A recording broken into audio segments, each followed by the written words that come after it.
Fairness క్రీమ్ల వాడకం వల్ల కలిగే ప్రమాదాల గురించి ఈ వీడియోలో చూద్దాం. కంపెనీలు చర్మాన్ని తెల్లగా, కాంతివంతంగా మారుస్తాయని చెప్పినప్పటికీ ఈ క్రీమ్లు మన ఆరోగ్యానికి నిశ్శబ్దంగా హాని చేస్తాయి.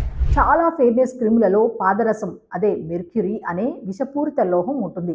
ఇది చర్మం ద్వారా శరీరంలోకి చేరుతుంది. కాలక్రమేణా ఇది కిడ్నీ దెబ్బతినడం వంటి తీవ్రమైన ఆరోగ్య సమస్యలకు దారితీస్తుంది. చర్మం పల్చబట్టం, దద్దుర్లు, నరాల సమస్యలు వంటి ఇతర దుష్ప్రభావాలు కూడా కనిపిస్తూ ఉంటాయి. ముఖం తాత్కాలికంగా మెరిసినట్లు కనిపించినా దీర్ఘకాలిక ప్రభావాలు చాలా ప్రమాదకరం. కొన్ని బ్రాండ్లు తమ లేబుళ్లపై పాదరసం గురించి పేర్కొనవు. ఇవి వినియోగదారులకు తాము ఏమి ఉపయోగిస్తున్నామో కూడా తెలుసుకోవడం కష్టతరం అవుతుంది.